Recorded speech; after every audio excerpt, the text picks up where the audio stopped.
La Minute Extraordinaire, l'histoire d'un destin hors du commun racontée par Steve Suissa avec Arena, designer de meubles sur mesure haut de gamme. Aujourd'hui, l'histoire d'une rencontre entre un homme et un pays.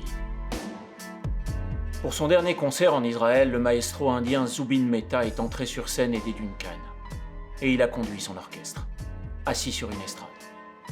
Il a alors 83 ans, dont 50 ans passés à la tête de l'Orchestre Philharmonique d'Israël.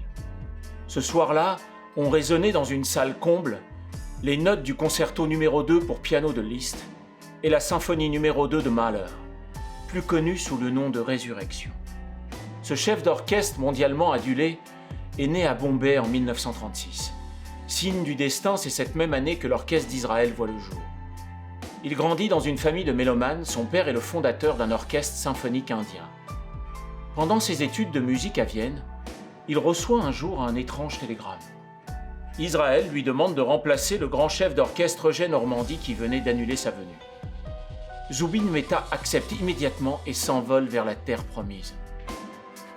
Il ne la quittera plus.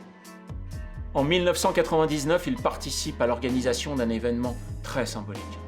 Sur le site de l'ancien camp de concentration de Buchenwald, il dirige le premier concert conjoint de l'Orchestre Philharmonique d'Israël avec un ensemble allemand.